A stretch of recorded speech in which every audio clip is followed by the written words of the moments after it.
All right.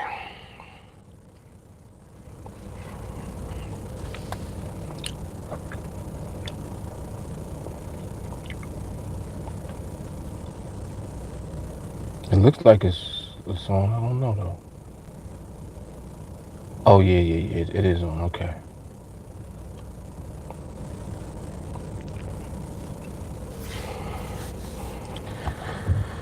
All right. Let's get it together.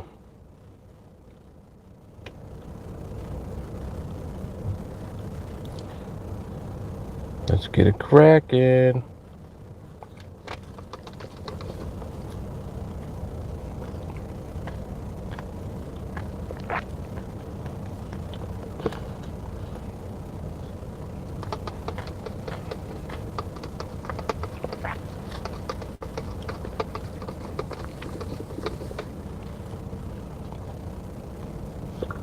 Hello everyone, welcome to the official. Okay, internet is good. Very good to know.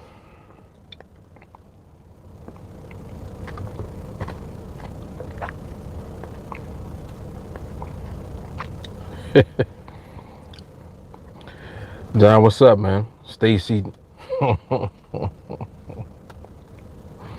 About time, huh?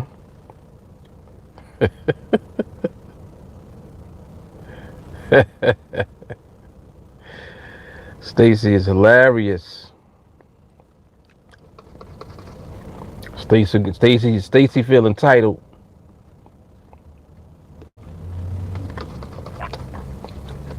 Entitled.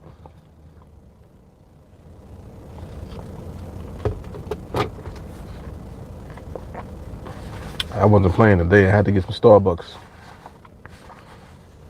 Had to get some Starbucks first.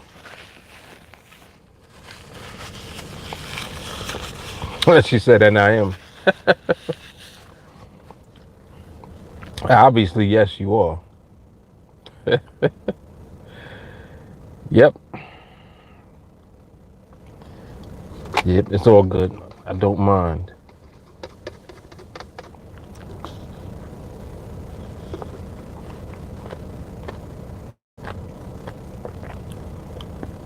All right, so I got my, what's the name is good. I got to set the timer.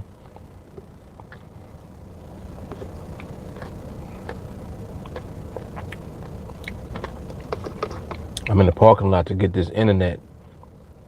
I don't like being in the parking lot when I'm next to cars.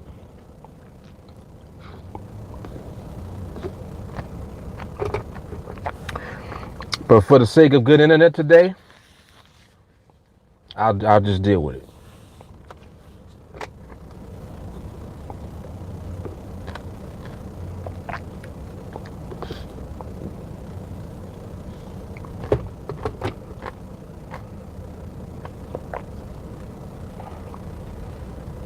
All right, chart set up. Now I gotta set my timer.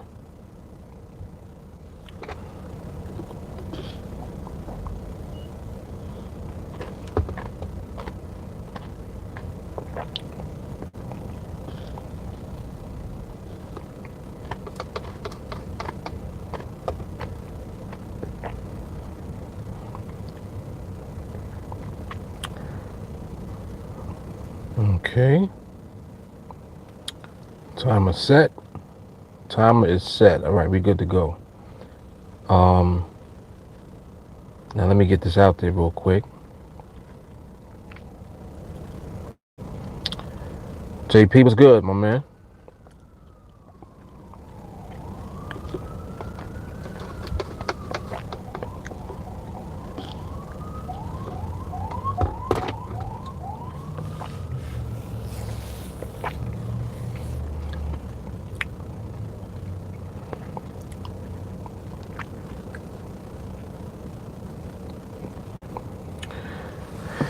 All right.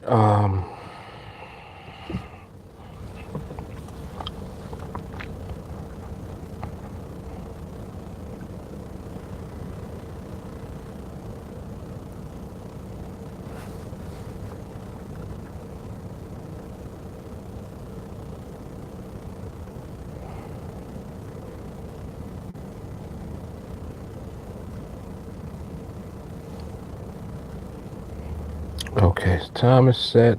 So I gotta post this real quick.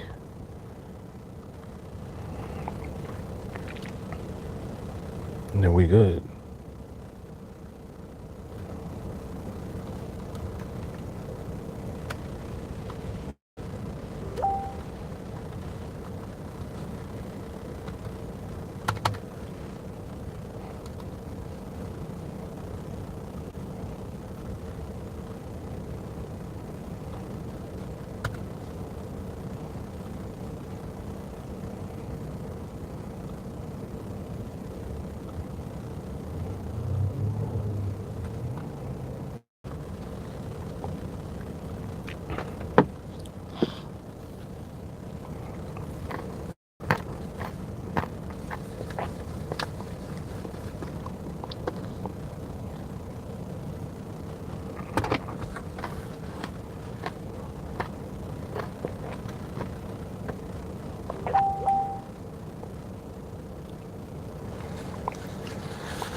Okay.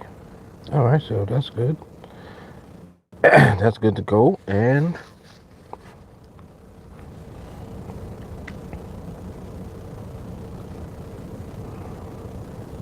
let's see what else we got.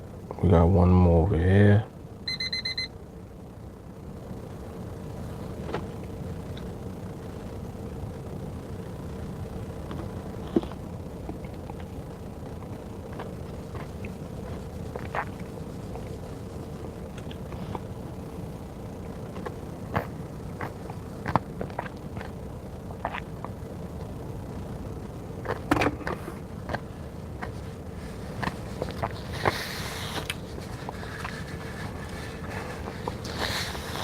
Digging the behavior right now. I'm digging the behavior and environment. I just took a glance.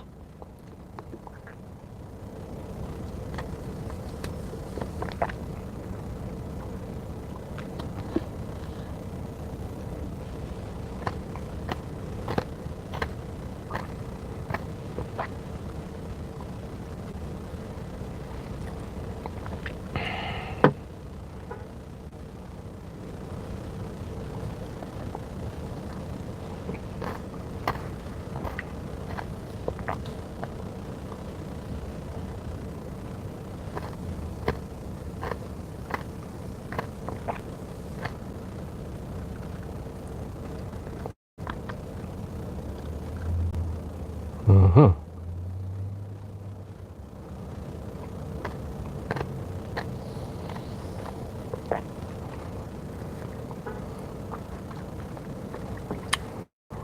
Oh, this what's happening. He said he took a skill trade 344. 344 just now. Let me see.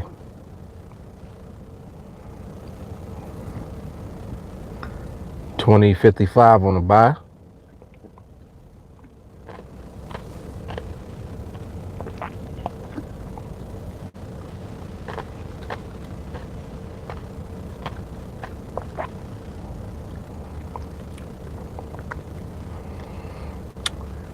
It was a little early to know. You want to see the environment, and although the environment is there overall, like we're in a slow moving market, you want to be sure that your behavior isn't solid enough so that when the market is in position, it is not doing more to threaten your strike. That's kind of what like if you look at the overall range in that area, it was actually pretty kind of extended. I see why you did that, but I just would have waited. I would have waited because I need to see more.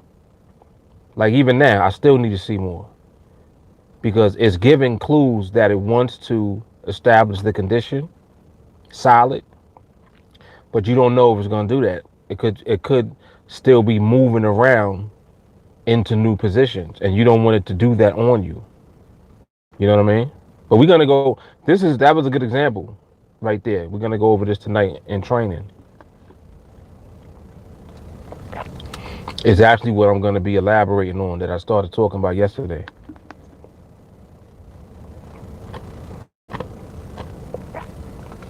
RJ, what's up, man? What's up, Jay Carly? What up, Max? Tyler, what's good? Mick, what's good? Chip, what's happening?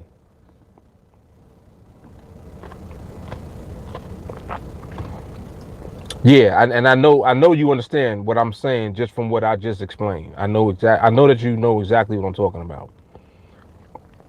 It's for that reason that we have to give the market more time sometimes because you need to see it establish what it is doing instead of going back and forth and transitioning back and forth, without establishing what it's doing. Because you can easily get caught in the transition move, assuming that the market was actually in a solid position and maintaining that position. That might not be the case. So you want to definitely just give it more time.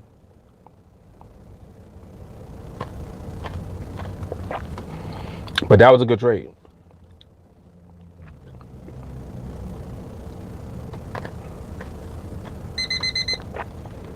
Yes, sir. Observation mode.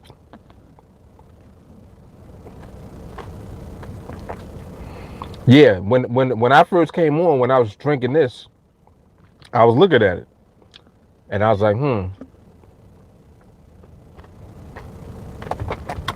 It's funny because I almost said it out loud. I was gonna say it's not there yet.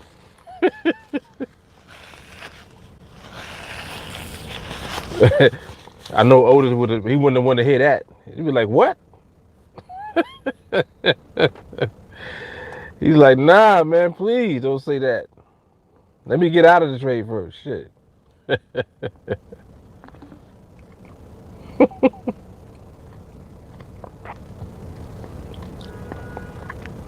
Yeah, because if you look at the very next minute, you know, you saw the one that you were in, and was it the three? It was 345, right? Yeah, 345. The 345 that you were in, you got the movement, fortunately, away from your strike. But that's one of those situations where you don't know that it's going to do that beforehand. Not that we ever know what anything is going to happen, what's going to happen beforehand anyway. But as far as the way that the market is positioned, based on how it was positioned, it could have went either way because there was still too much movement. There was still too much movement in the market itself.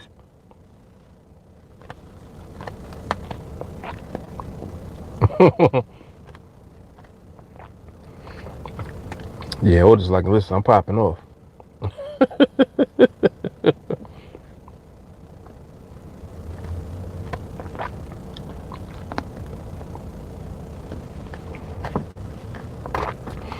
And I also, I recommend that you try to wait for MRMH before you even consider taking a trade because it just will help you to be more secure with the process. The observation process will be more solid when you get the MRMH. You know that you did everything and you actually witnessed everything take place that should take place in the market before you decided to engage at all, you know. But I do, like I said, I understand why you took that trade.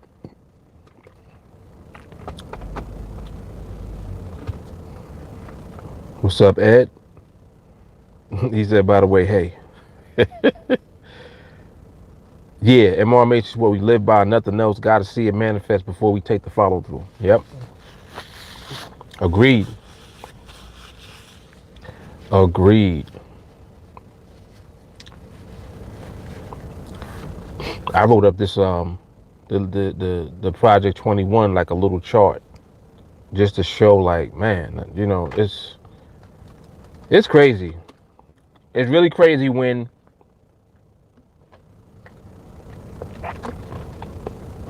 you put yourself in position to wait for the market to come,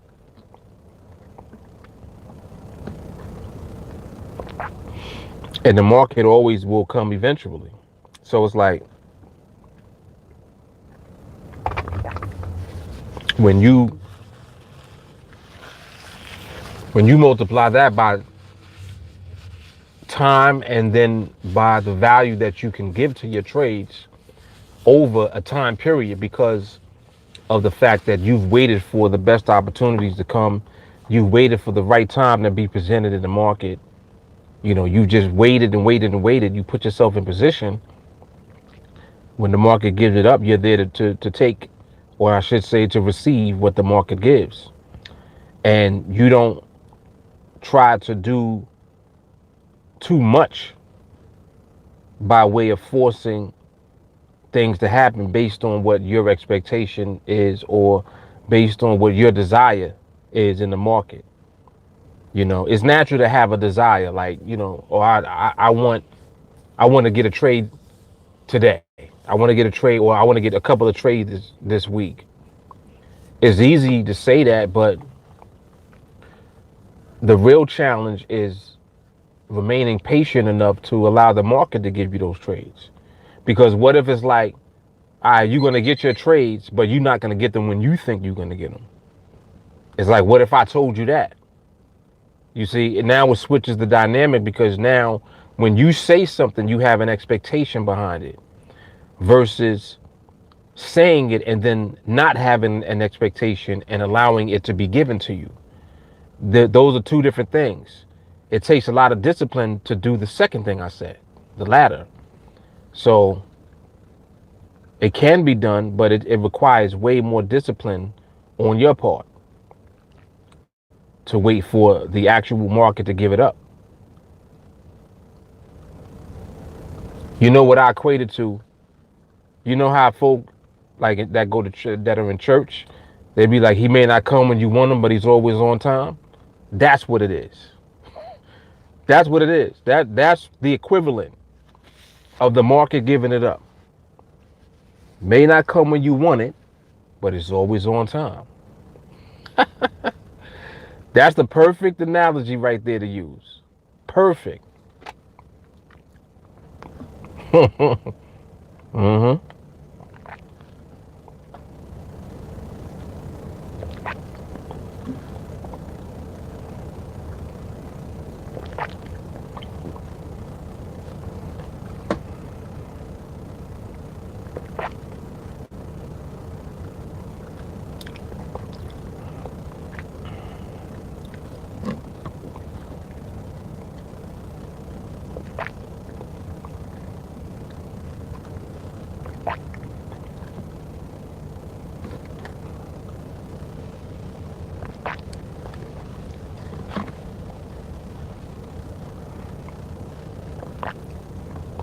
As you can see, it's getting there.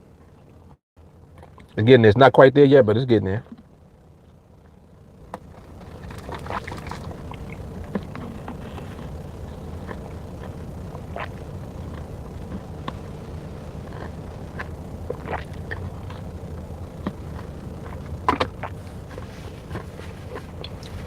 You can see how the market makes attempts to transition into stability of the movement. Sometimes it'll actually do it. Sometimes it'll look like it's about to do it and then it will do something else. And this is why you got to wait it out, because you don't want to get caught up in the transition ever.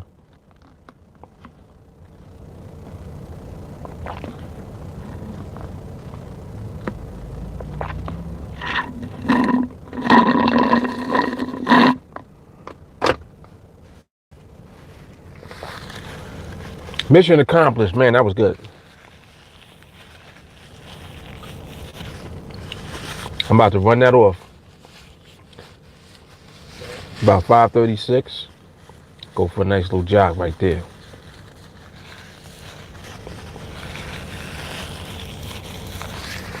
Yeah. All right.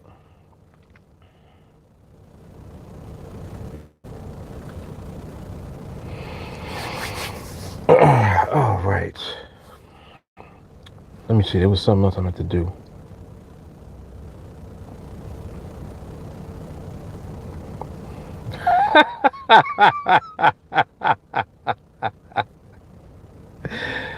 Oh, snap. What's up, Patrick? Young lady, do not open your door and hit my door, please. It's funny, people act different when they see you in the car. Like, you ever see when somebody park next to you and then they see you in the car? They being all careful, trying not to, they holding the door, making sure that the door don't hit your door. I'm like, well, what y'all be doing when nobody's in the car? When nobody in the car, y'all swing that door open, don't you? Bang the hell out of somebody's car, man. Crazy. That's why I always do this. I always lean up and let them see me. I'm like, yeah, I'm in here. That's right.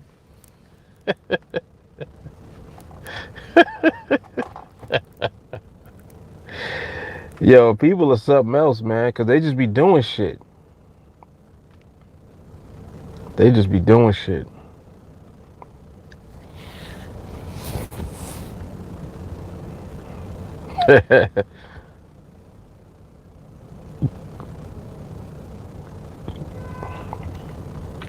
Oh, that's the best, Tyler.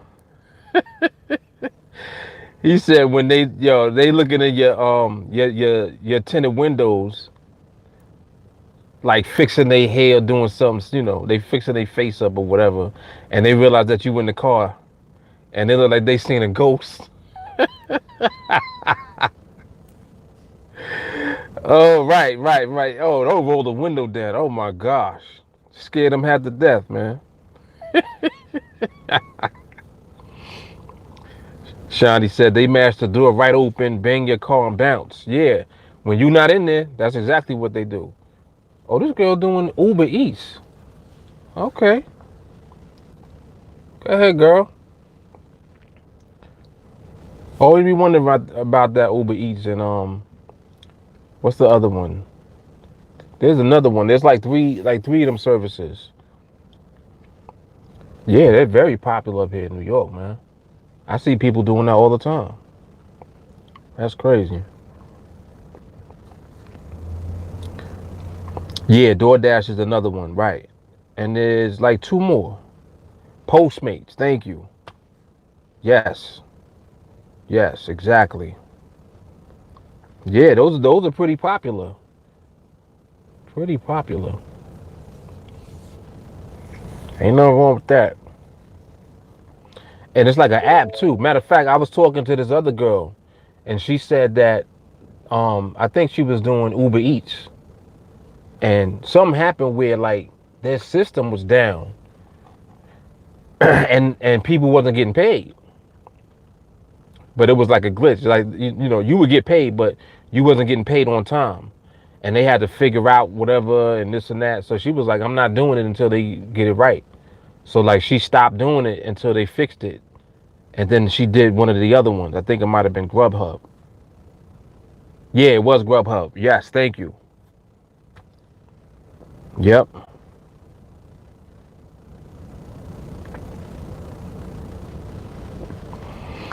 That's not bad. That's not bad. Like you made a couple of thousand for the month. And how many days were you doing it for? Cause that's a nice little hustle.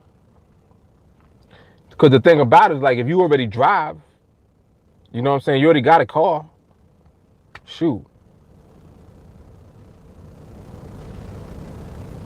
That makes sense. When it's colder, cause nobody want to leave the house. Exactly. Yeah, that makes sense. He said he was on the app every day. Nice. Yeah, exactly. Exactly.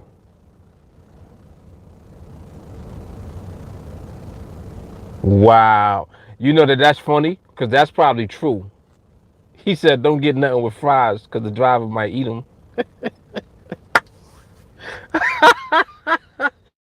Yo, especially like McDonald's fries. Oh my goodness. And they be nice and hot. They just came out that fryer, boy. But I think with the bag they like tape it up or something. He said, "What you mean, Mike?" He said he got to eat before he dash. Yo, Ed, you was taking people's fries?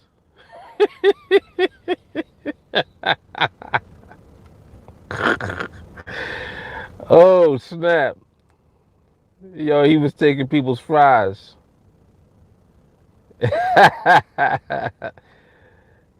Yeah, yeah, yeah. I think. Well, just now when I saw the bag just now that she had, it had a sticker on it. Yeah.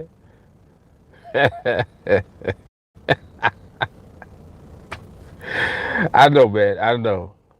I know. But you know how people are. Like, hey, ain't nobody here right now. Let me just take these two fries sticking out the top of the bag. Let me just snatch that up real quick. I'm just saying. I would take like two fries. I wouldn't put my hand all in the bag. It would have to be sticking up. I wouldn't put my hand in their bag though. I wouldn't do that. Don said he heard a driver ate half a customer's meal.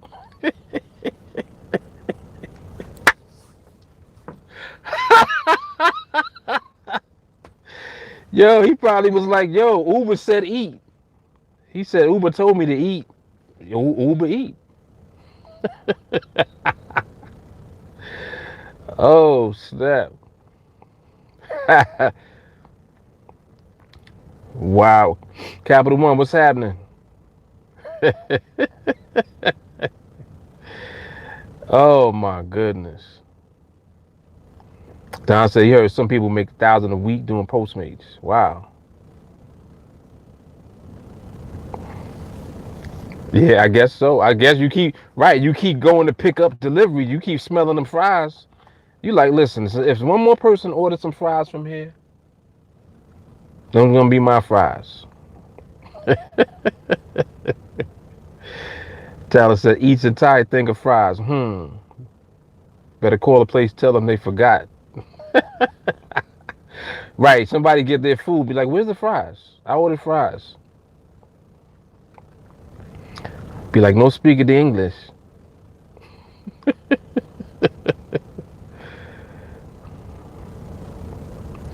Whoa. So hold up.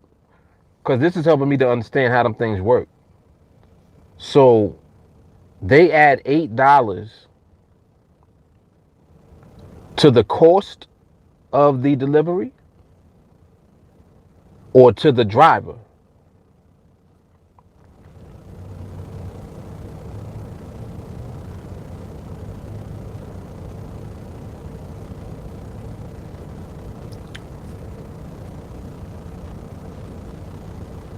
I'm trying to see to the driver's tips. Okay, so they add $8 for 11, 12, 1, 2 for 3 hours. For the whole 3 hours. So like you get an extra $8 for those 3 hours in addition to what you make. Or they add $8 to each order that you pick up per delivery. Well, how much does it cost? How much is the customer paying? Now I'm totally thrown off. I'm totally confused because I'm trying to understand how much do the customer pay?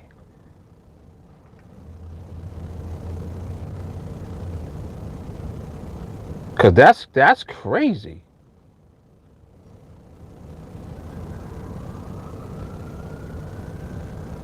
That's kind of crazy right there. Damn. Yeah, that's what I'm trying to figure out, Tyler. If you got to pick up Chinese for $20, customers have to add a fee for the driver and for using the app. Oh wow.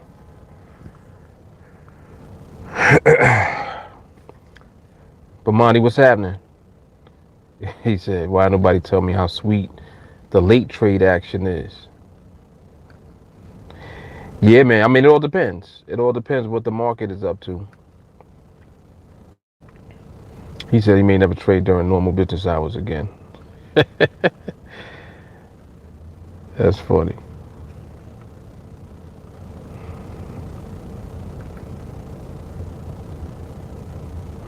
Yeah, because I'm like, well, damn.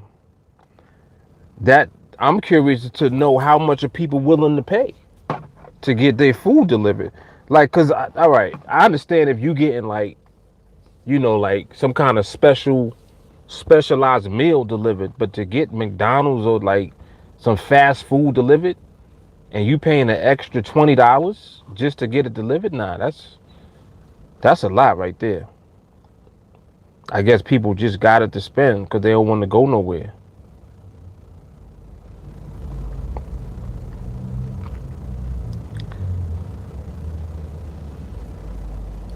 Your $4 milkshake comes to a total of $16.95. Wow, yo, Tyler hit it on the head too. The last part of what Tyler said is the truth. He said people pay it. We're all about making life easier. That is true. That's why Uber works. That's why Uber works when you got cabs.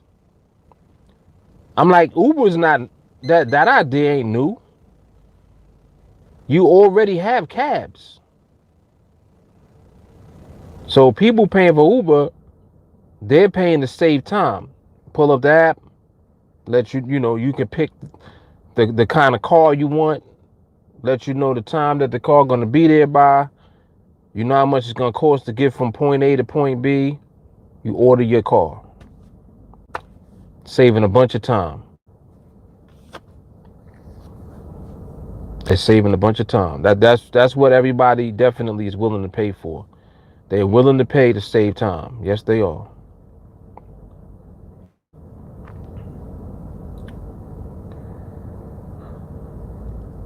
Market right now looks interesting. Yep, it's looking interesting.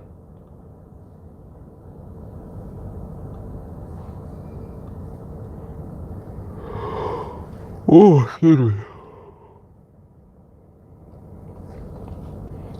There's some good information right here.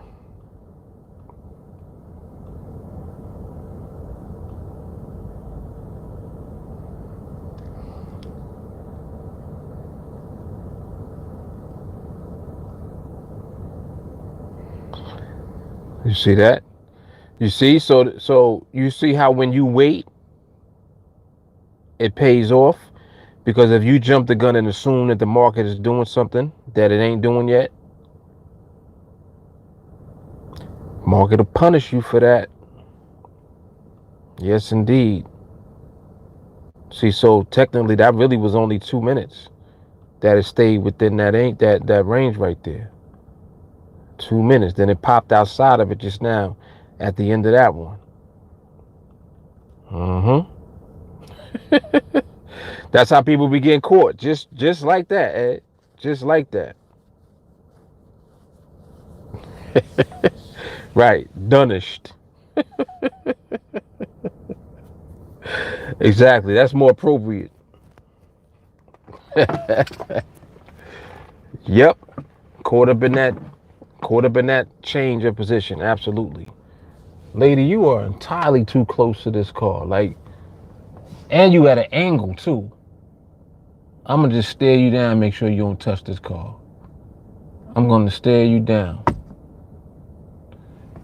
Lady, don't swing that door open. And her son is digging in his nose. He's digging for gold. You're gonna pull your brain out, son. He's gonna dig his brain out. Yeah, you see me in here now. Make sure you open that door properly. Yep. You see how you gotta do these people? People be slick, man. See, if it wasn't nobody in the car, they be swinging the door open, doing all type of extra shit.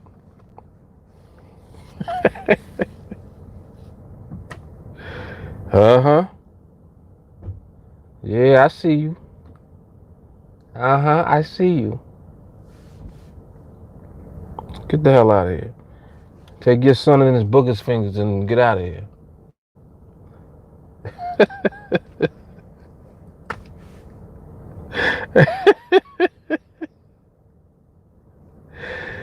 Yo.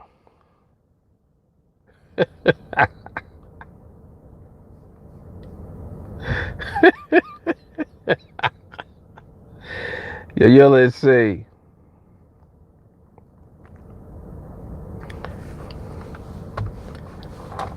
Yeah. I had to point at that lady, yo, because she was trying to act like she didn't see me. I know she saw the index finger out the corner of her eye, and then she was acting right with the door. See, this type of shit I gotta do to have good internet. What I should do is I should park in the middle of these lines so nobody can park to the right or to the left. You see? Just be on some real selfish shit. And be safe and well protected. Oh man. Whoa. Gary said he delivered 2 cheeseburgers on Uber Eats 2 minutes away and made $15. He said he gonna flick a booger on the car. Oh snap. But Marty said you waiting on you to say, hey yo, B. Oh.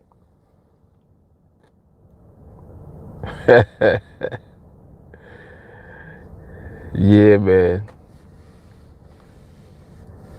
Buddha said it's Uber worth doing.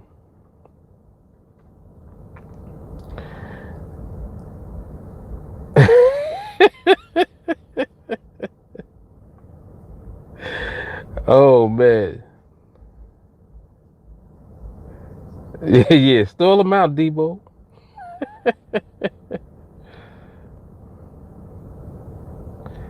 Now Tyler said start carrying cones.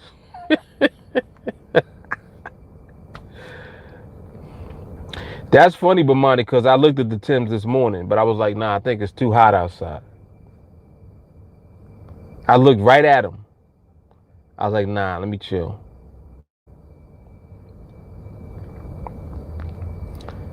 Gary said I'm gonna have a booger pinstripe on the car.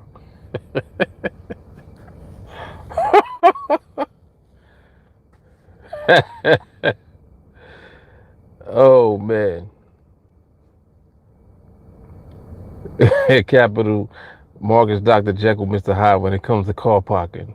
That's too close. Yo, because they be, I'm like, come on, man, have respect for people's property though. Like people will do your car dirty if they don't see somebody in the car. I seen people back. You ever see somebody parked in the first space? There's no one in front of them. All they have to do is pull out. I've seen people in that space back up and touch the bumper of the person behind them and then pull out.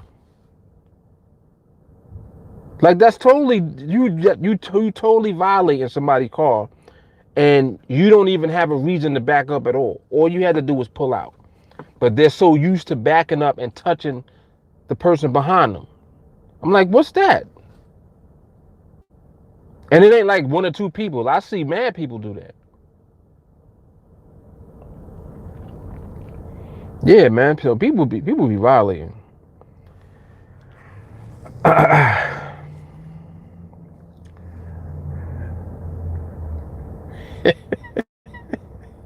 You bugging B? Tim's over everything.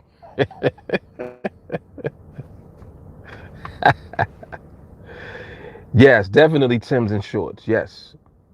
Yep.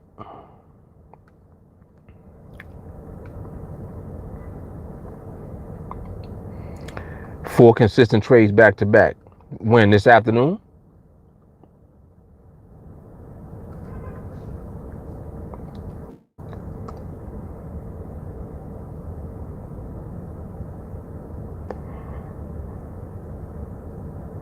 Um, that's funny.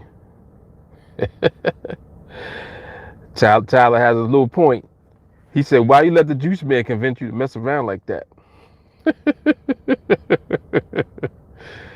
Interesting.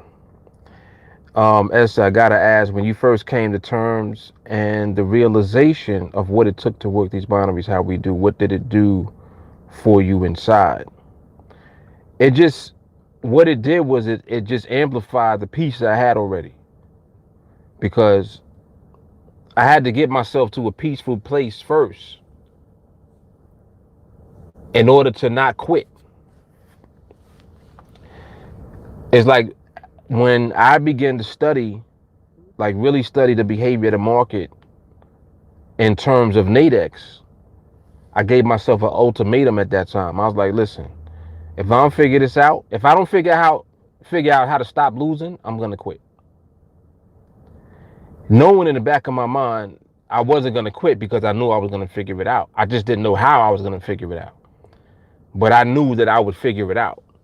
So once I began to study, and it's kind of like how something just unfolds, and as it unfolds, it just gives you peace. It gives you like a sense of calmness. That's really what it did for me. It gave me that serenity that I was looking for when it came to trading in the market. And that's why I would always be cool when I took trades. Like every time that you would see me, cool as a fan. Because I knew that I had already put in the necessary study in order to know what it was that the market was doing, not what I wanted the market to do. There's a big difference between those two things. This market is looking pretty good right now. It is looking pretty good. Pay attention to this one right here. This one here should give us some good information.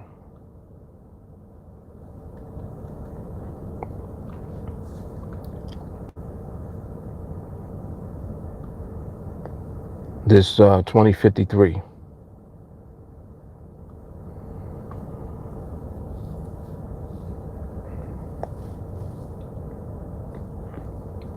There's the information. See? See, now that's another example of what I mean. Now,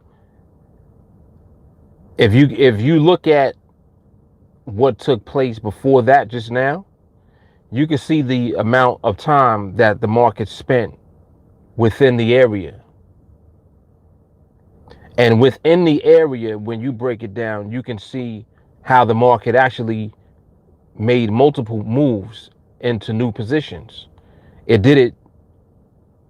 It did it twice. It did it 2 times during that time. And then just now at the end of that binary, did the same thing that it did at the 415. The same thing that it just did just now, it did it at 415, which was 10 minutes ago. So if you kind of put that into perspective, you can see that there was a gap in between of about 10 minutes.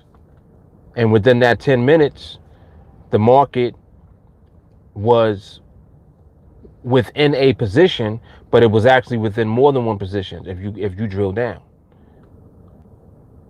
It was in several positions. And then it made another move just now at the end of that. Tell you, man, it's crazy. It's crazy how much the market reveals about itself to you when you just observe. You got to have the discipline and the patience to wait, though. Like, you have to learn to wait and not jump the gun, because you're excited and you have, exuberance. You got to just learn to be patient.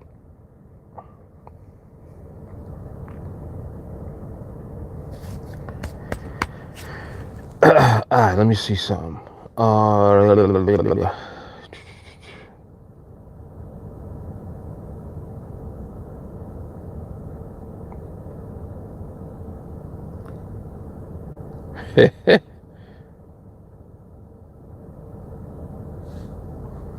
Yeah, that's very true, Gary. You're right. He said I get just as mad about the next man's call. Yep.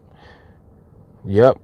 Yeah, I flipped on people for doing that. I'm like, yo, why did you touch that man's car like that? Had no reason to back up. Why are you backing up?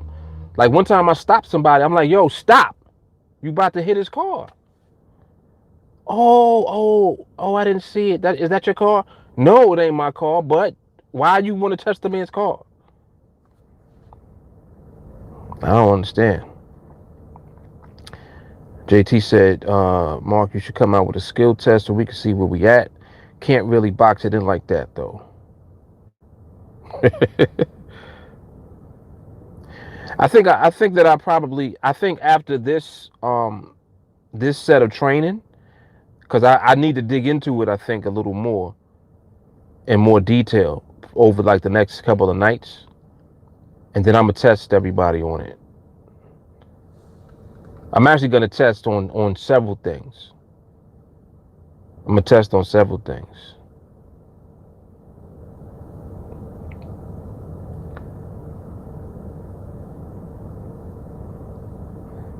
Tyler said, I'm thinking Saturdays, weekend quizzes.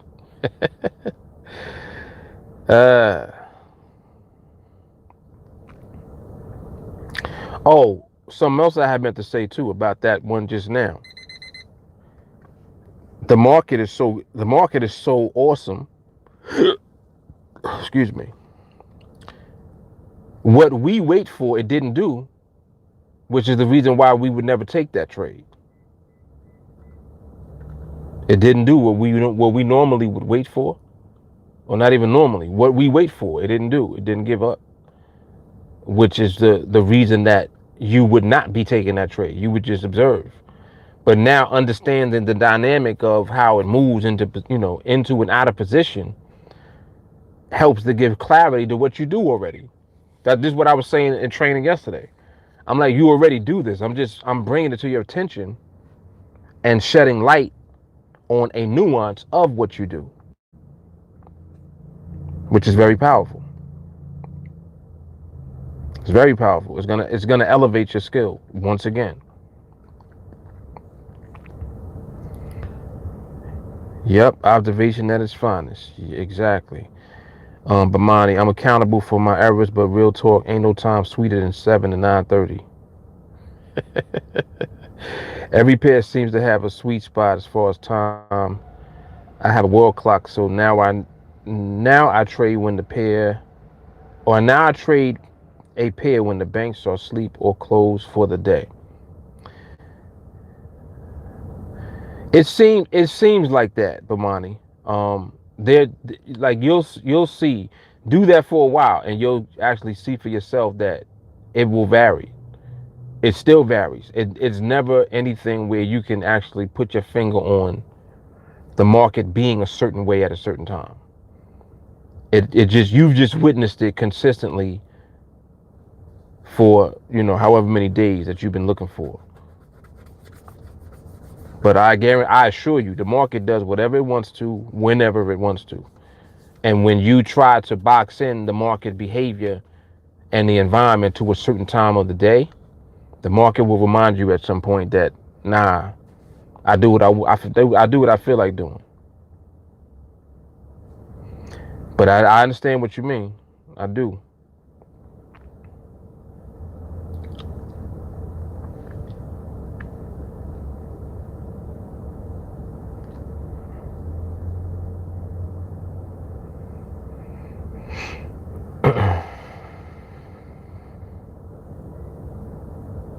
He said, hell no, I don't like no speed.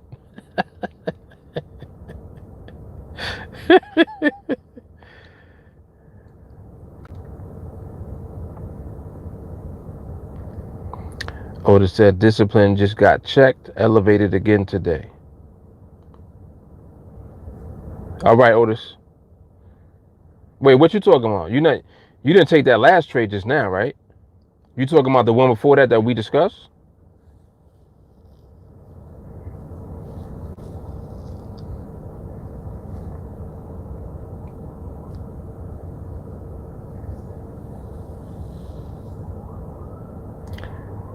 Tyler, I used to hunt for. Oh, the one that we. Okay, yeah. Yeah, definitely, definitely. That was very good dialogue about that. Yep. All right, Otis. So later, man. I'll see you on training.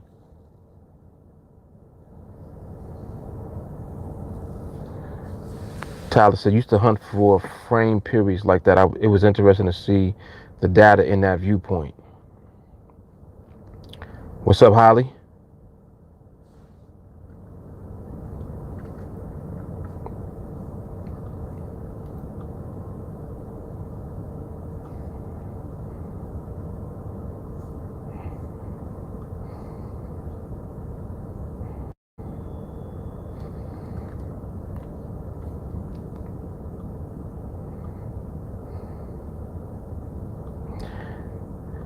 And the timer is awesome. I love the timer. I love the timer.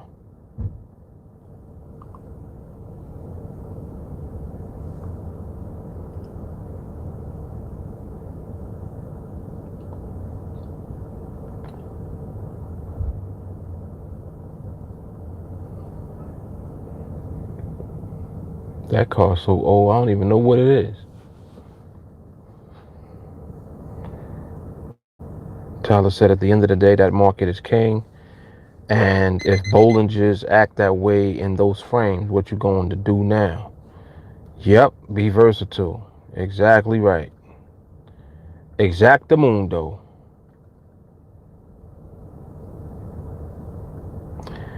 Holly got the new work schedule. It means that you can do more with TA. Absolutely. That's excellent.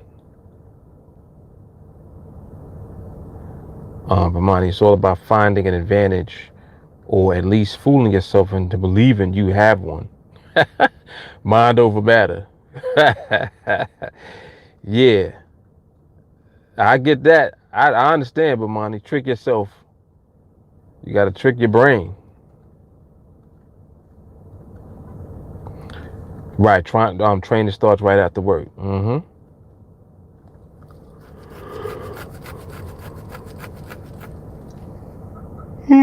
Oh, excuse me. Look at this 2051 right here. Who think this gonna hold above this line? Here's a quick quiz for you. Who think this is gonna hold? You got 20 seconds left. Who think that's gonna hold?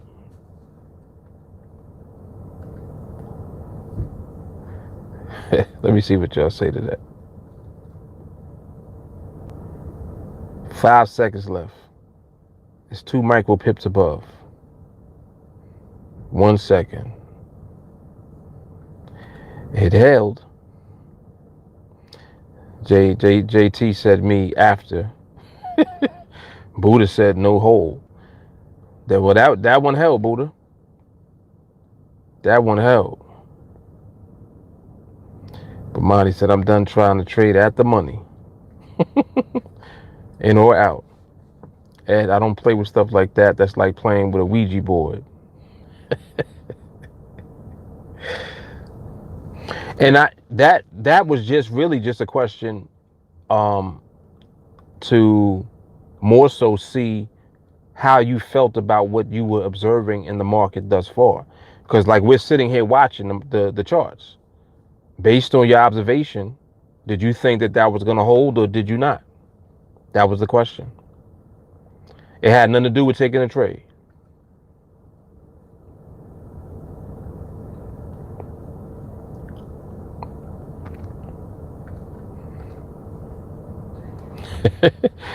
Money don't like after money, huh? Shoot, it's so funny. There's people that swear by them. There's people that swear by after money, boy. They're like, no, I need at least 1 to 1. All right, player.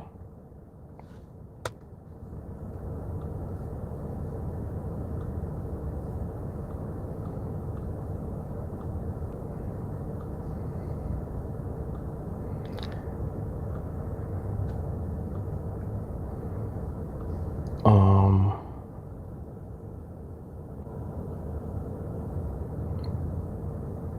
Ended up being pretty nice today. It actually rained earlier, but it's actually pretty nice right now.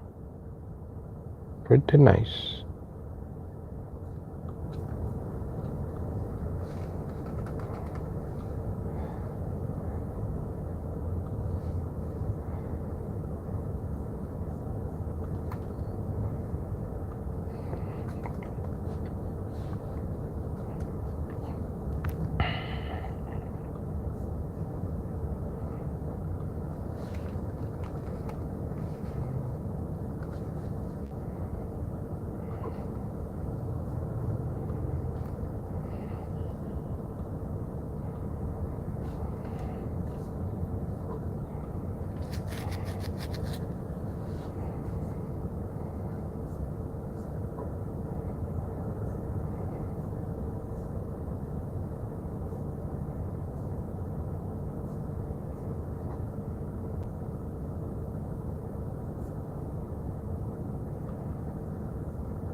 So look, look. This is an example of transition.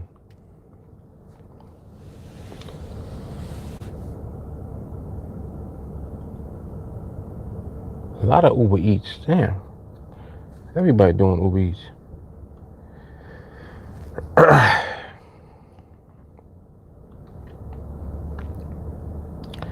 Yep, this is an example of transition, and then you can see how during the transition is when you see the jerky type of behavior that we don't like.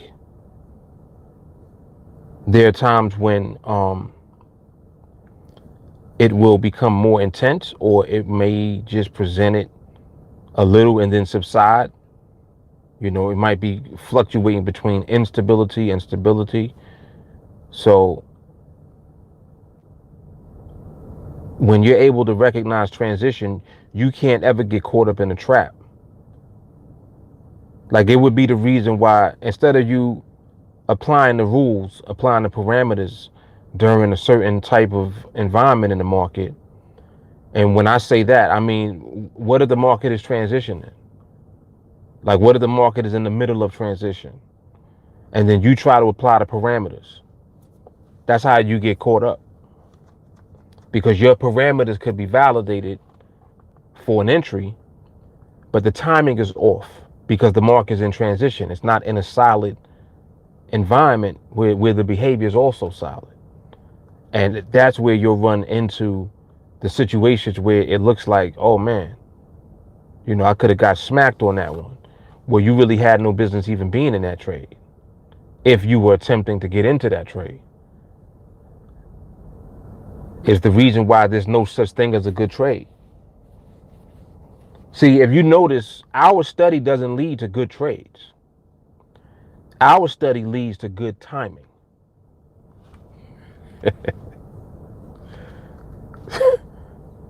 It's crazy, man. It's crazy, man.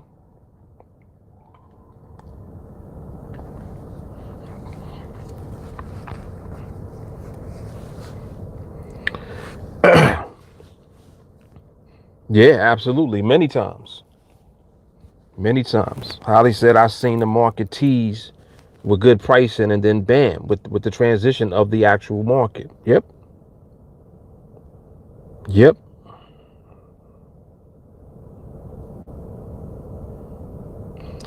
What's good, Jay Carly? Got the speaker blasted, huh? Ooh. Ooh, excuse me. At your skill level, would you not take these trades, Mark? Nah, because there's nothing to take. If if put it like this, if the environment that you're currently in is in question, there are no trades to take. There are no trades to take. There might be trades that set up, but just because trades are setting up does not mean that the timing is right. So you have to do more diligence when it comes to identifying the right timing, meaning you have to become better at recognizing a solid environment with solid behavior present. You got to be you have to do that first. If you just take for granted that the market is setting up a trade and the trade looks good, you might have the type of momentum or lack of momentum depending on what you are doing that you're looking for, but you're not backing it up by thoroughly identifying the actual environment. Remember that the market environment does more than one thing. It's not just about, it's kind of like saying, all right, well, the market either is moving fast or slow. No, market does way more than that. It doesn't just move fast or slow. Within the fast movement, it has movement. Within the slow movement, it has movement. So there are nuances within each environment. You're becoming better at recognizing the environment and the nuances within the environment.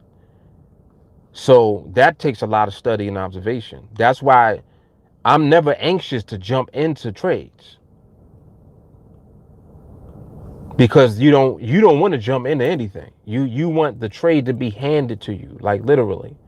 So that means if the market environment and behavior is solid and then the market actually sets up, positions itself, and then provides you with an opportunity at that time, that's going to be the trade. The trade that the market is giving to you is going to be the trade. That's why I'm not going to lose, because I'm going to wait for that. And everything else that looks suspect, I'm going to avoid it. That's where the real skill lies. The real skill lies in your ability to contain and control yourself emotionally so that you don't get caught up emotionally in the excitement of what appears to be what you're waiting to see. You see what I'm saying? Like, your perception is going to determine how you see what the market is doing. So you have to make sure that your perception is in alignment with what the market is actually doing. You got to study. You got to get outside of the thought process of trading. We're not trading. We are observing. The only time we're going to take the trade is when the market give it to us. So that means that there's going to be plenty of times where it looks as if the market is going to give it to us and don't. There's going to be a whole bunch of times where it was almost, oh, that one was close. How many times you heard me say that? That one was close. You know what I mean? So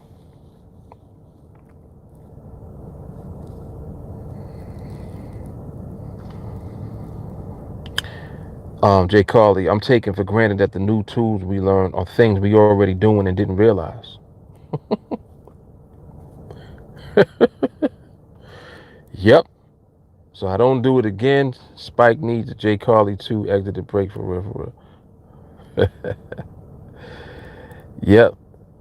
Adam said for sure because there's so many trades that set up all day. Right. There's plenty of trades. There's no shortage of trades whatsoever.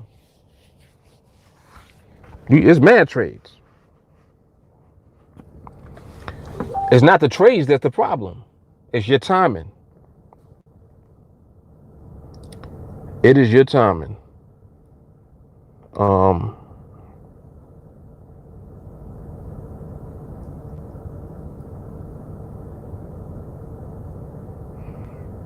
Holly said OP can give epilepsy with flashing.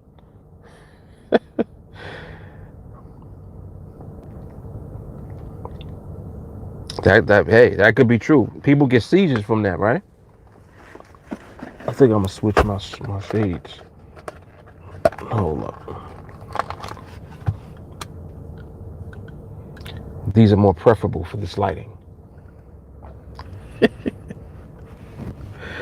Like Mr. Rogers with shades. Remember when Mr. Rogers used to change his outfit? Yeah, I used to love I used to love that part. Because how many shades you got in the car? I think I got right now. I got 5 in here. I got 5 in here right now. That's ridiculous.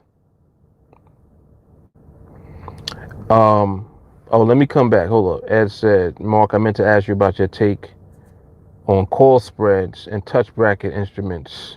On NADEX. How do you view those, and do you see any skills that would transition to using those instruments?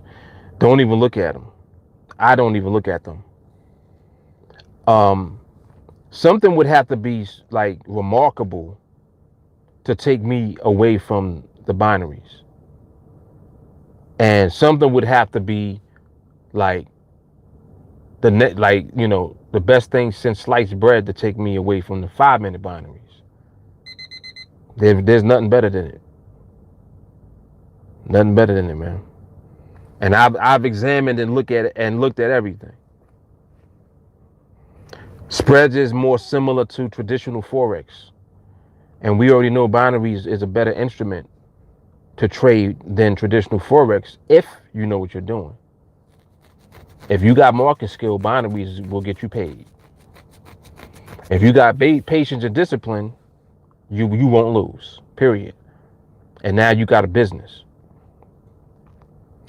See, that's how I look at it. I'm like, all right, if you can position yourself not to lose trades, now you have a business. Now you have a business. Buddha says, so you ignore all trades unless it behaves in a certain way? Yep. Buddha, to me, there are no trades unless the timing in the market is correct. Like there isn't even a trade. Like what people are doing, like right now, look, let me give you an example. Right now, people are trading right now. Right now. There's no trade here. There's no trade here. Because anything that you're doing right now at this time in the market is speculation. It's not trading where you actually know why you would win. You're speculating, hoping that you win. This pricing on this option. Let me take this one. It's 4 minutes left on the clock. Let me take this one. You're speculating, hoping that the price doesn't come back to threaten your strike price wherever you enter that. But if you don't understand the behavior of the market, you don't even know why it would make sense or not make sense to take that trade. It could make sense to take that trade, but you don't know that. You're speculating off of a price level that you see or the option pricing to determine that it's a good trade. So again, we back to a good trade again. Nah, I would rather allow the market to dictate the whole thing. The market can't be wrong. Think about this for a second. Is the market ever wrong? Market ain't never wrong. Think about that. The market is never wrong. Whatever you doing is going to be right or wrong depending on the timing of when you do it. So all I do is observe the market so that the market tells me the timing that it has. Once I know the timing that it got, if the opportunity comes during that timing, that's a win. The market is never wrong. That's how I look at it. That's why it's easy for me to remain disciplined, because I know that everything is a potential loss. Everything other than what the market provides us with is potential to lose. What the market gives us, the market is never wrong. Hard body, man. That's hard.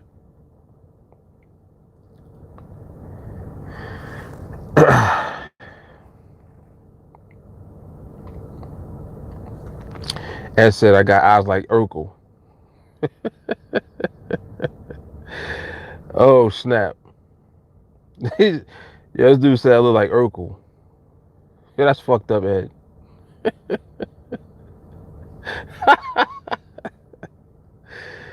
Oh shit. Bimani said, in your personal opinion, what are the pros and cons to trading the pound and getting?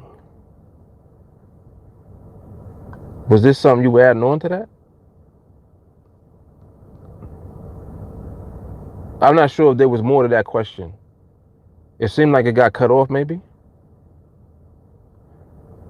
Or you just saying what's the pros and cons to trading the pound? Well, I'll assume that that's what you're asking. What's the pros and cons to trading that particular market? Well, for me, the pros are that I've been dealing with that particular market since I've been in Forex. And I started in Forex in 2002. And been trading the pound ever since. Started with the pound, still in the pound.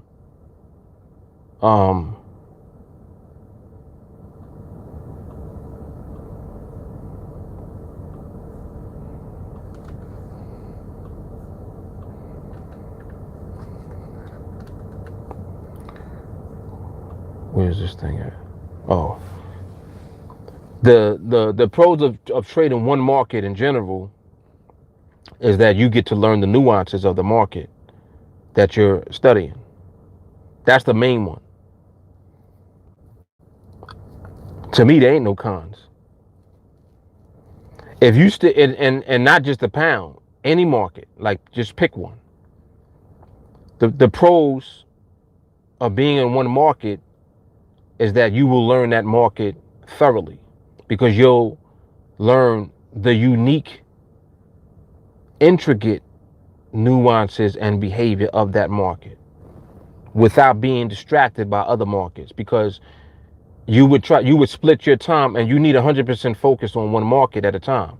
You can't focus on two markets at the same time. It's impossible.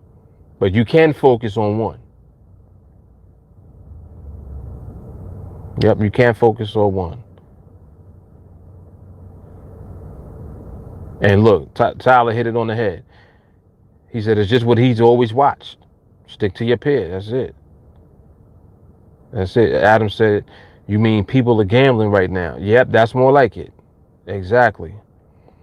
Buddha said the pound can be very erratic, so even if it becomes less erratic, it can still become erratic anytime very quickly.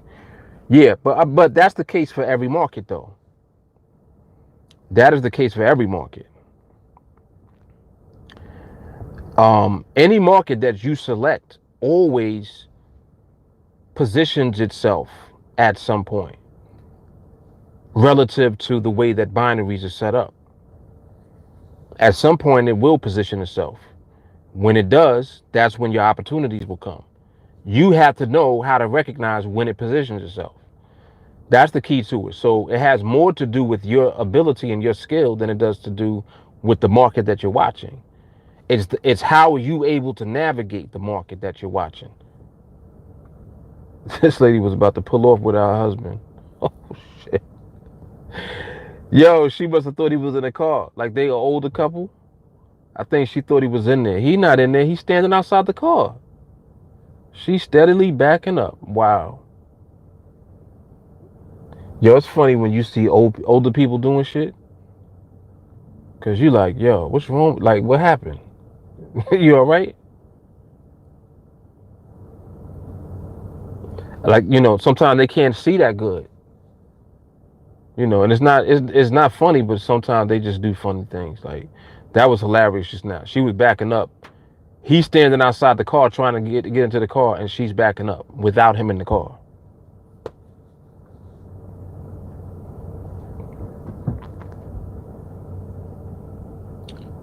And this lady right here, she need to fix her doors.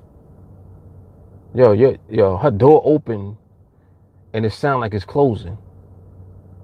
How your door slamming while you opening it?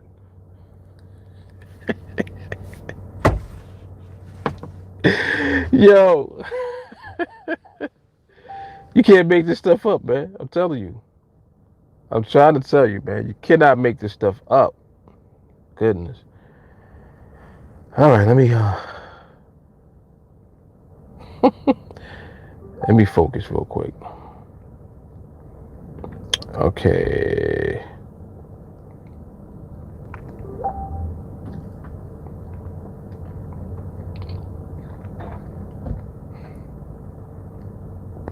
Mamani said, yeah, that's why I ran off on the pound when I first started.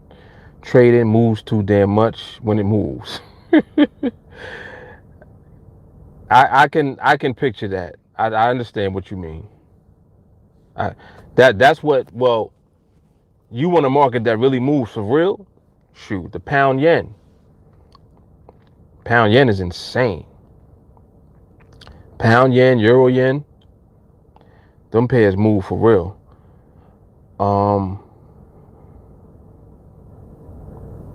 Let me see. Oh, the cool version of them. Jaleel White. Uh-huh.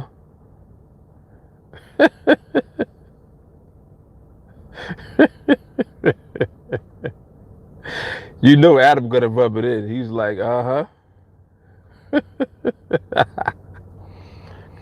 I like what Don said. He said, you are your own pro and con. Wow. That's like the bomb dropping. Yeah. Yeah. I like that. I like that. And it's true. That's 100% true right there, man.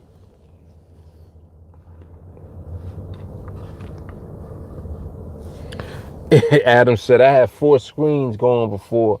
The more screens, the more I lost. Wow. Goes to show you, man.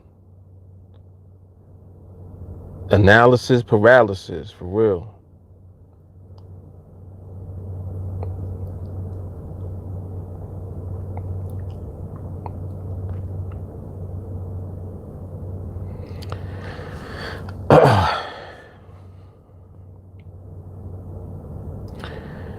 The one thing that you'll notice is that no market always does the same thing.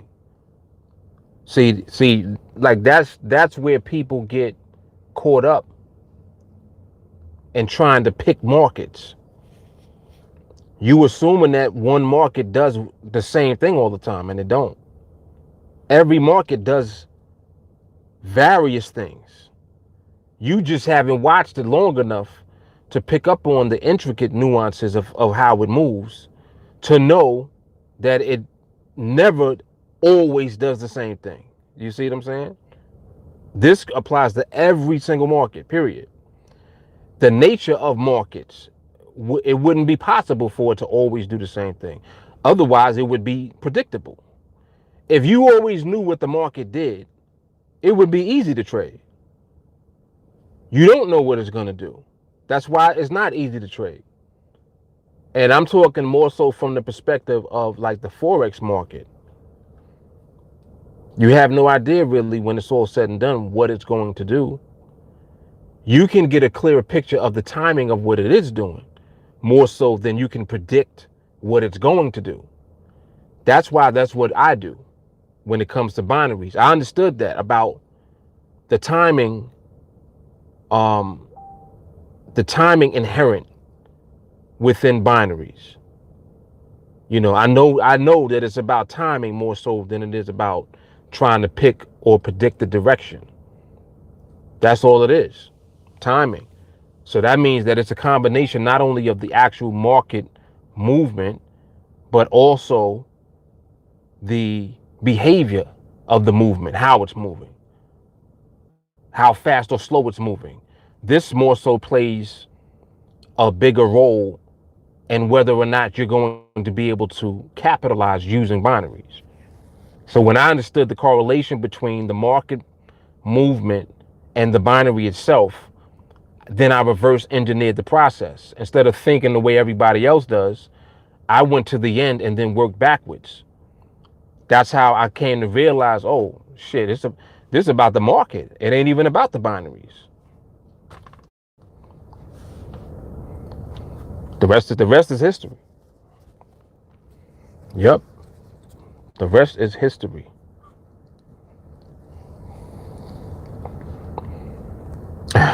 Yep. Jay Carly said TA has different conversations than non-TA. Definitely do. Adam said, yep. Remind us to not take it for granted. I love that question. Buddha said, you must have immense patience. How do you stick to it without taking thirsty trades? Buddha, that's what we do, man. That's what we do. You gotta wait. You gotta wait for the market, man. If you want to win, you just have to decide that you want to win and not lose anymore. And you gotta accept what comes with that. What comes with accepting the market as is literally accepting the market as is and controlling yourself so that you don't engage in the market when it ain't in position to pay you. If there's a threat, we're not there. It's kind of like being in a secure building. As long as your ass is inside the building, there's no danger. If you step outside the building, you might get shot. And you know it. But there's windows. So you looking out the window, you like, oh, ain't nobody out there right now shooting. I think we might be able to step outside real quick. I don't see nobody. You see anybody? No, I don't see nobody. You thinking you don't see nobody. Soon as your man step out the front door, his foot gets out the door, he gets shot. And it's like, oh shit, where did that come from? That's what it's like. You see what I'm saying? Like that's the nature of how the market is. When you take for granted, just because you're not seeing it, that it ain't there, the market show you that it is there. Pow. You get popped. So instead of doing that, just stay in the building, stay safe, and when they outside tell you, all right, all clear, now you know it's all clear. If nobody said all clear, it ain't clear. I gotta move away from this lady right here. Nah, you not. Look, she trying to adjust. Because you way too close to the car, lady. Like, way too close. Come on now. She know I'm moving too. She feels some kind of way. I don't give a shit how you feel. Just don't hit the car. That's all. You look like you're gonna hit the car. Nah, I'm moving. Nope. Let's not even go there. You ain't gonna hit this car. Sayonara.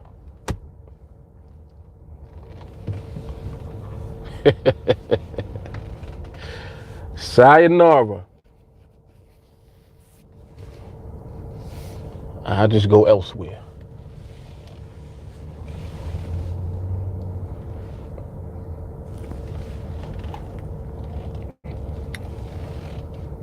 That's the only thing about over here. The traffic over here is crazy. Like it's just mad. It's just mad traffic over here for no reason. I gotta adjust the seat, put the seatbelt on, cause I'm about to drive past these cops.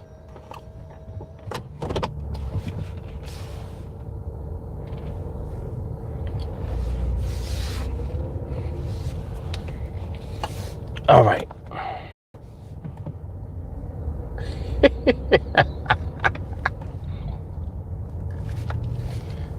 Yes. See, that's what it is, Ed. Look, he said we park like we trade. I'm moving. That lady she had that look in her eyes. And when I gave it up and tried to, she tried to maneuver back into the space.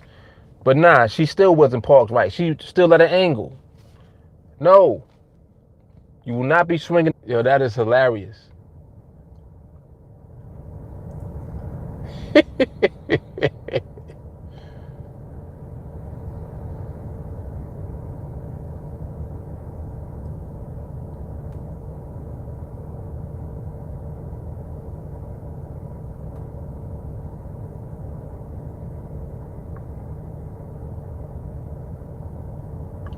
Oh, yo saying a lot in chat.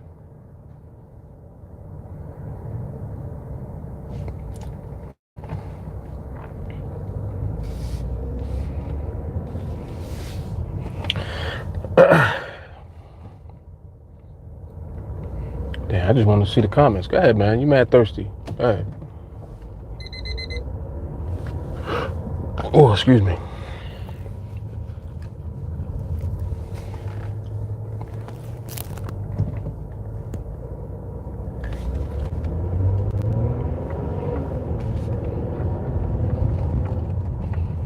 On the road again.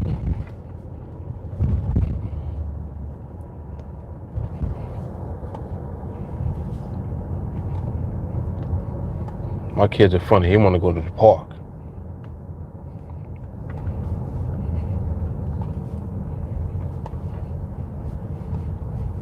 Like, you want to go to the park, huh? It's the first time they've been in the park, like the whole summer.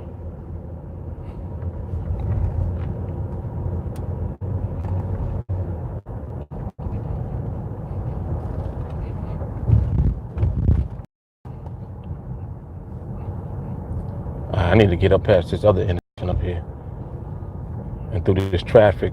I need to get through the trap. It's like a traffic trap. You got to get on the other side of it first. Then you can chill. I am not getting caught on this side of the trap.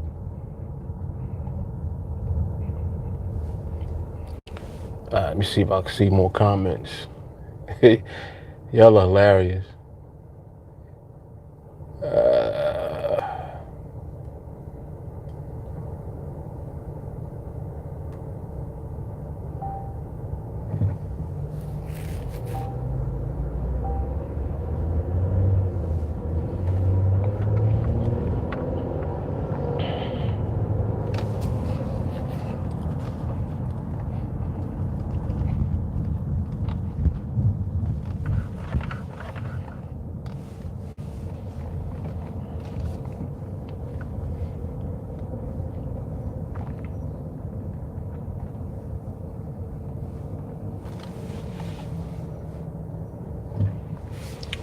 I said anything in life is an unknown. We just trust our process. Damn straight.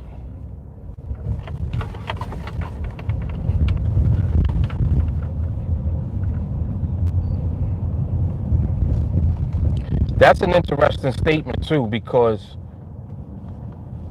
there's levels to that. It's similar to the idea that things are impossible. Everything's impossible until somebody does it. Once somebody does it, it ain't impossible no more. So it's kind of like everything is unknown until it comes to our awareness. We become aware of it. And the unknown doesn't mean that the outcome is detrimental. You're right. Come on, man. Like, it's nobody coming. Go. I never seen somebody sit at the stoplight like it's a red light. It's a stop sign, yo. It's not a light.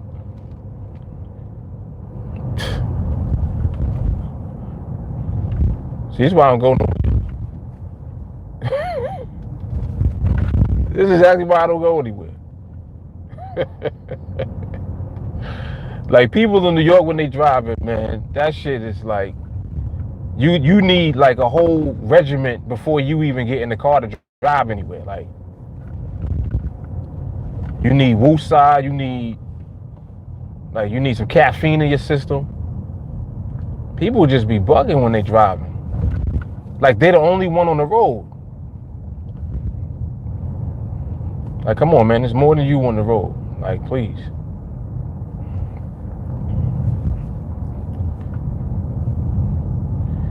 Yeah, but the hell was I just saying? I just was saying something. But like, what's unknown? Yeah, everything is unknown until we become aware of something, and the whole thing about the unknown, for the most part, when it comes to how our emotions are about it, we're afraid of the unknown. We're afraid of the unknown instead of like kind of going into the unknown without fear. Lady, really? Come on, like, get off the phone. That's why you keep pausing, because you're on the phone.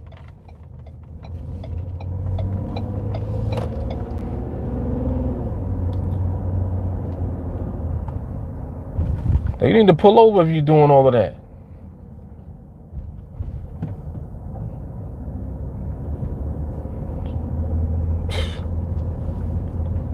People be bugging.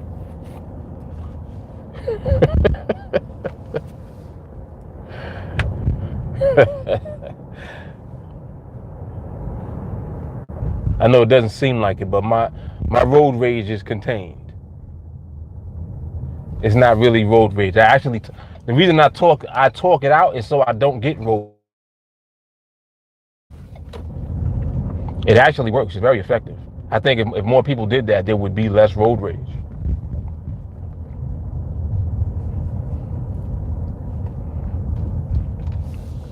It's easier to talk through it than it is to do anything else.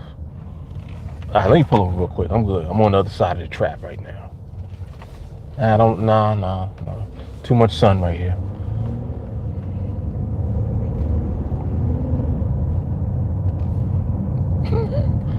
Too much sun.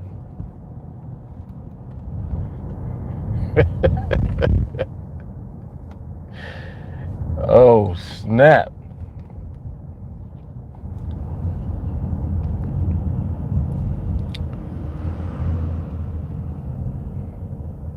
You gotta laugh at yourself, man. You gotta laugh at yourself. All right, let me come back down.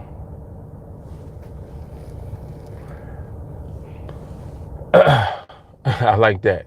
Kyle said, think of driving like training. Kyle is cracking up, huh? I know my madness is insane, man. It is. This shit right here, this is OCD at its finest. But I've learned how to use my OCD positively, though. I definitely have.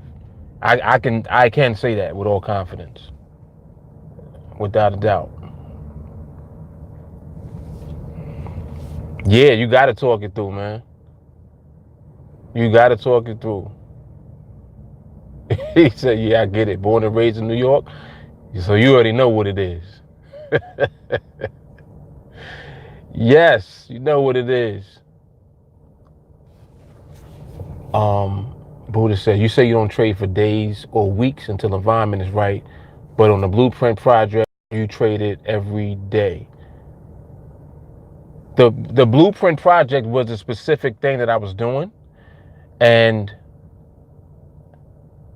If I'm doing a project or a challenge, then I'm going to be more assertive within the challenge or within the project for the purpose of doing the challenge or doing the project at the time. Now, when I say that I don't take trades for days or for weeks, I'm talking about utilizing the fullness of the framework that I teach everyone. So it's kind of like there are levels to your skill, and you do everything within the capacity of what you're capable of doing. Having the skill in the first place is what opens up the door to that capacity. It's kind of like me saying to you, all right, I'm going to teach you everything I know. And I give you everything I know. But if I give you everything I know, you're still going to either do more or less with what I gave you, because you still have to own the information or the knowledge. In other words, you got to take the information, you got to internalize it yourself, and you have to utilize the information based on the way that you're perceiving the information. So in other words, oh, excuse me, it's kind of similar to the way that two people will look at the same exact thing and they'll give you a different interpretation of the same thing. They're giving you their personalized interpretation of what they're looking at. Two individuals, right? So with that being the case, if I'm doing everything based on my capacity to do it, then I'm taking it upon myself to also be responsible for my actions. Like, you understand what I'm saying? So if I'm doing a challenge or I'm doing, a project at the time, it's always based on the foundation of the framework that I'm teaching. Absolutely. But there are times when, if I'm taking a trade, the reason that I call it a skilled trade is because I took it upon myself to take that trade. I'm taking that trade based on my confidence and my ability to see and interpret the market at the time. Now, if that is outside of the exact framework that I'm teaching, that's only because I'm at a different level skill-wise also. It's not like I'm contained at one level. I can trade in different environments. I can do a bunch of different things. Am I going to teach all of that? No. I'm not going to teach all of that because I don't even do that. I'm going to teach the framework that works for me, and I'm going to teach the framework that will position you not to lose. So it's more so about being in position not to lose than it is to get trades. That's what I always talk about. And not only that, when I do the projects and the challenges, I'm doing that in a separate account. My normal account, I go for days or for weeks of not trading in. If I'm doing the project or challenge, then I'm doing that separately from my normal sized account. And I'm doing it for the purpose of starting from the beginning and taking you through to show you what you're capable of doing once you have the skill yourself. You see? So it's like, people get caught up in, when they look at the trades that I might have taken, they're paying attention to the trades. And I'm telling you, well, I understand that you looking at the trade. Look at how the market looked, though. That's what I want to focus your attention on. So in other words, if you learn how to understand and interpret the market first, now when opportunities are presented, even if it's outside of the framework and you have the confidence to do it, you can do whatever you want to because you have developed your skill to the point where you recognize the right timing to be in the market, period. So that means if you're looking at the environment and behavior of the market and you know how to do that, and you got to know how to do that first. It's not about picking trades. It's about recognizing that part first. Once you're able to do that consistently, now you can trade whenever you feel like trading because your confidence is different. You're not afraid to do it. You're not scared to do it. You're understanding why you're taking the trade. It's just like, all right, well, oh, that one, it didn't meet the rules. Remember that the parameters and the rules within the framework of what I teach everybody, they are there to protect you when you don't know anything. If you, for the average person to come into training with us from scratch, you need framework that forces you to develop the skills.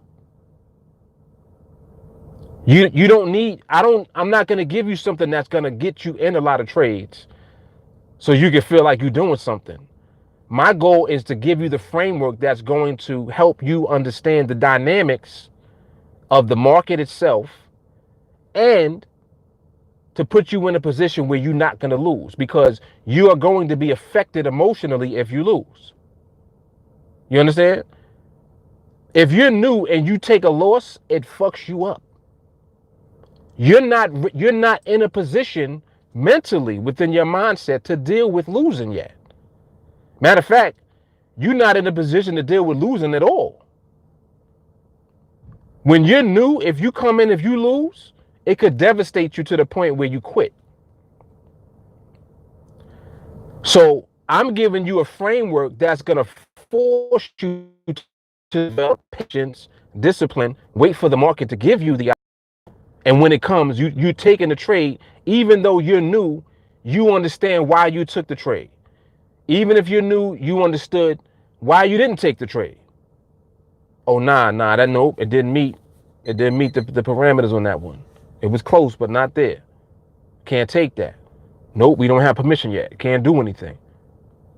This is forcing you to become disciplined. You need discipline and patience. If you don't have patience and discipline, you're going to lose anyway.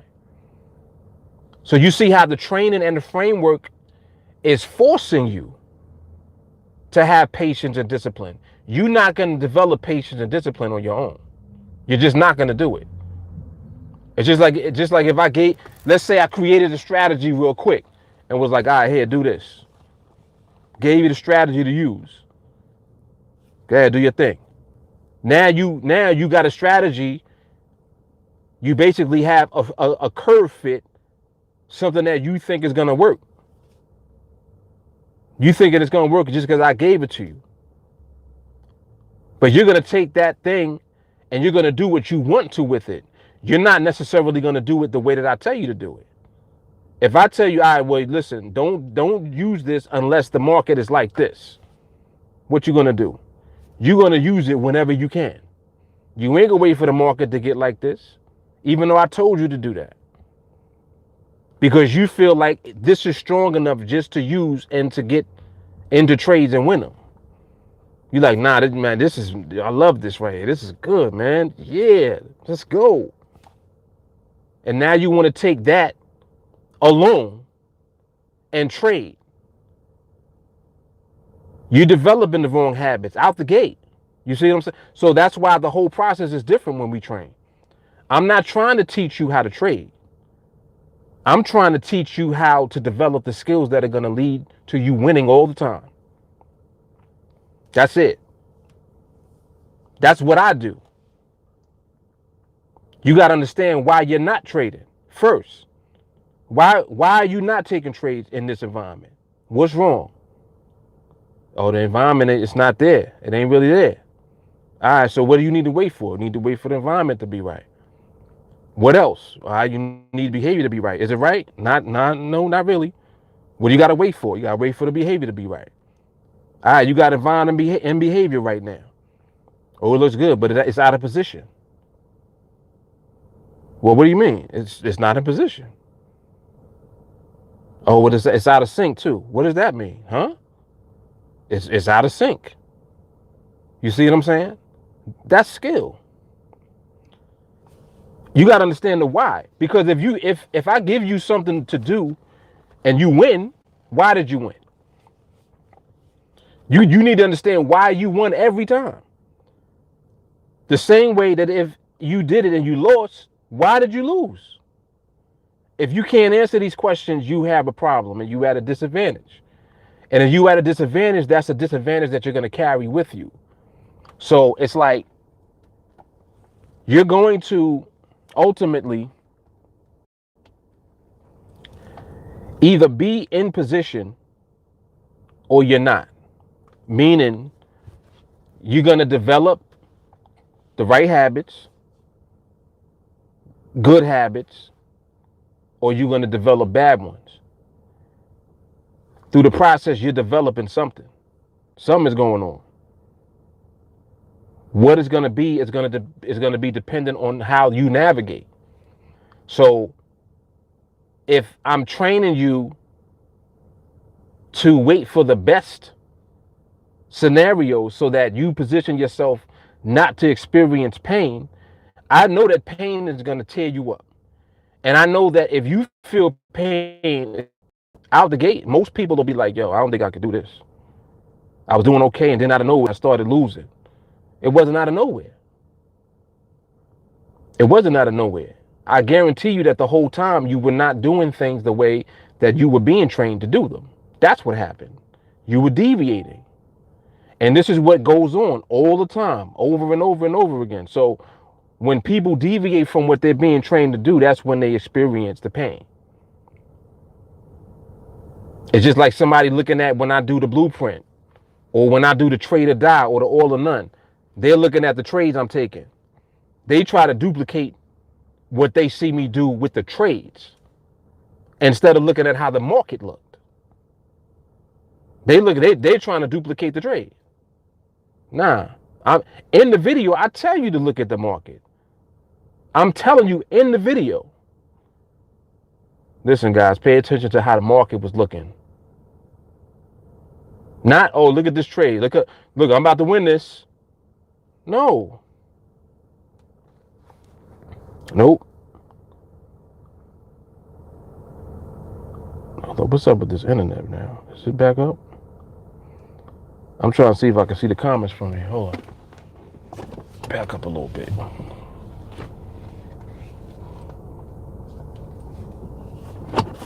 All right, let me see if it popped up. Yep. Exactly. What everybody's saying is 100% right.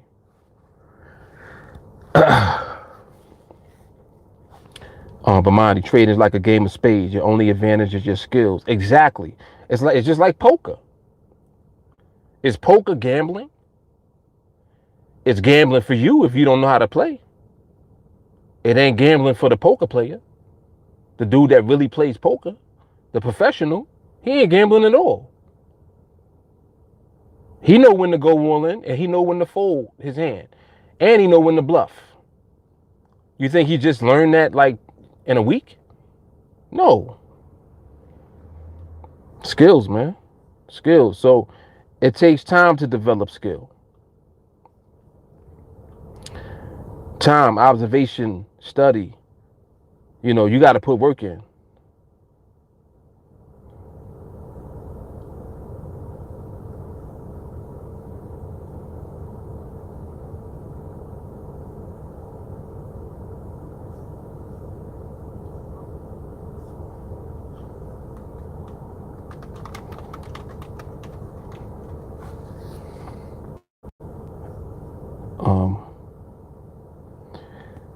Buddha said, if you only use the NADEX charts, how are you getting confidence on taking trades if you don't see the bigger picture of the time frames? I'm sure you used to look at that before in earlier videos. What's funny is that when I was on NADEX, I never looked at higher time frames.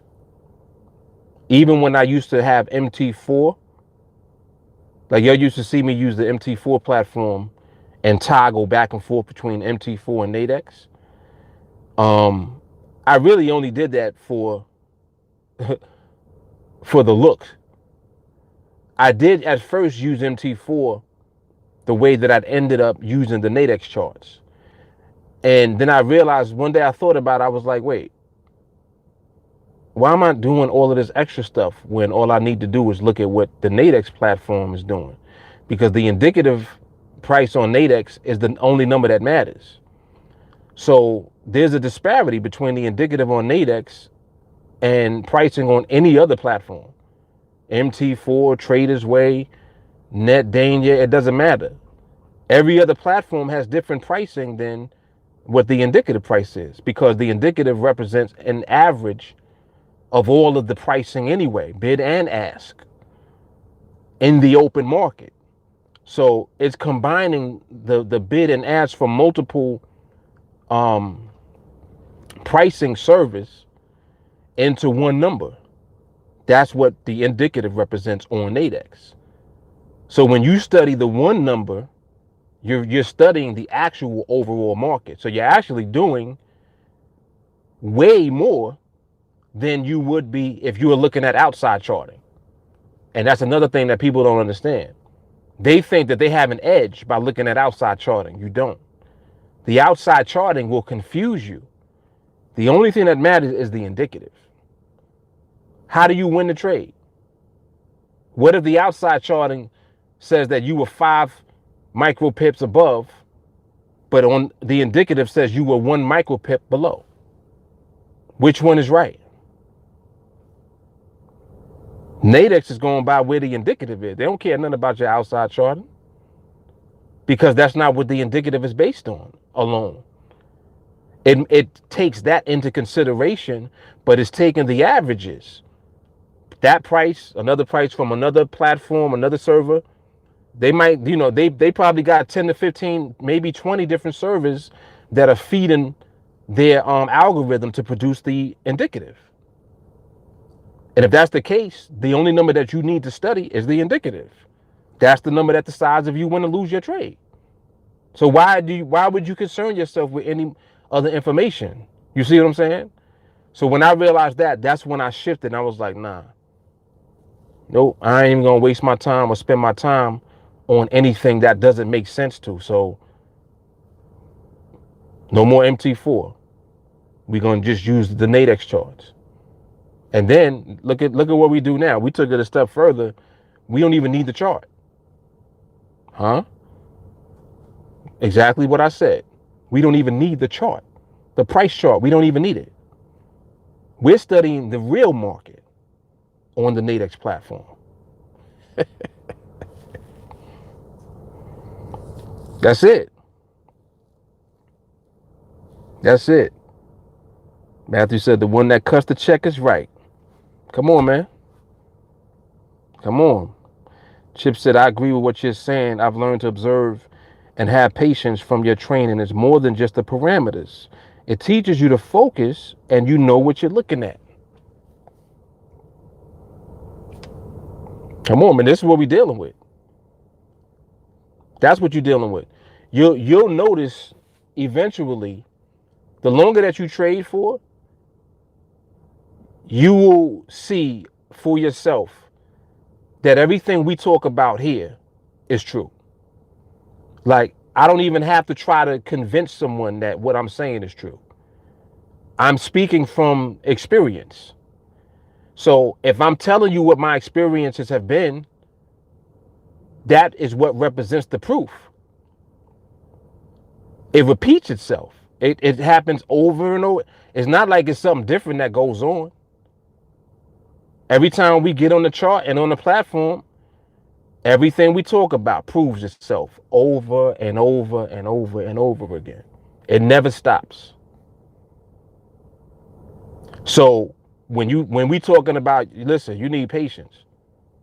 You should hear how people come on the live stream and they're like, yo, I need more patience.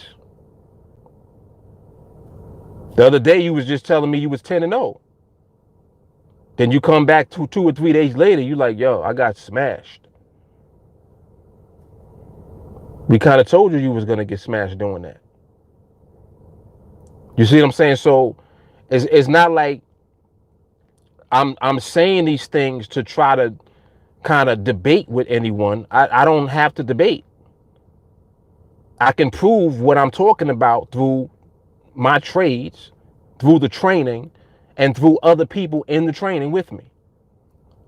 Like students of Team Alliance prove exactly what I'm saying.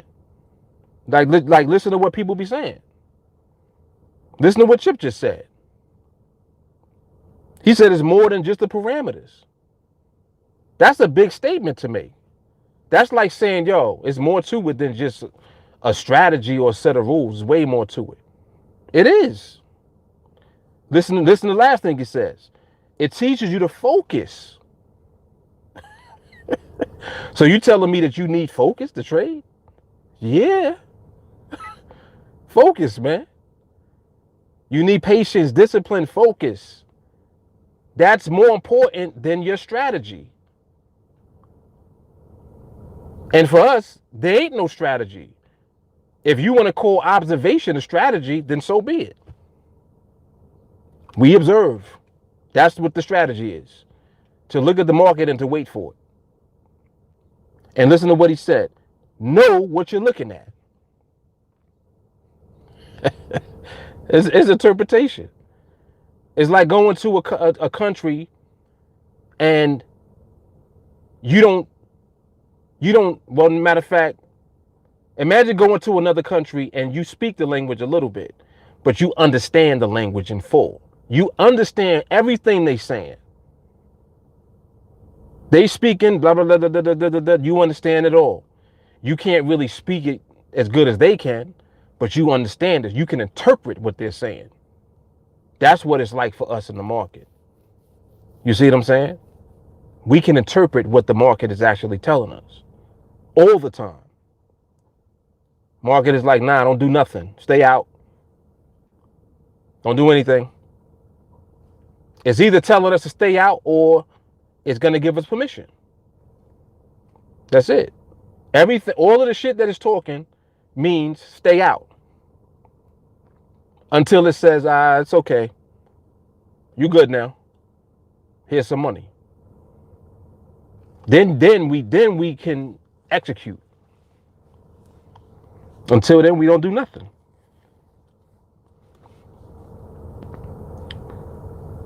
Chip said the price of a gym membership for a college education. He is not lying about that. JP says showing what's possible with optimal skills. Bimani, chess, not checkers. That's it, man. That is it.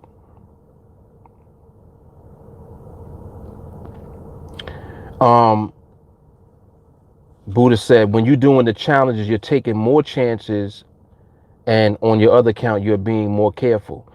No, I'm careful on both. You gotta understand, when I'm doing the challenges and the projects, I'm using the same discretion that I would use in my other account. I'm not doing anything different. I'm exercising different aspects of the skill or different levels. Yo, hold on. Let me pull up. I'm applying different levels of the skill set. But the foundation is the same. So I'm never entering trades if the timing is not right. The timing is right if I take a trade, period. Even if I'm doing a skill trade, it's still about the timing, regardless. All right, y'all, I'll holler at y'all. Let me get out of here. I will see you guys in training. Everybody else, I'll holler at y'all tomorrow. It'll be easy. Peace.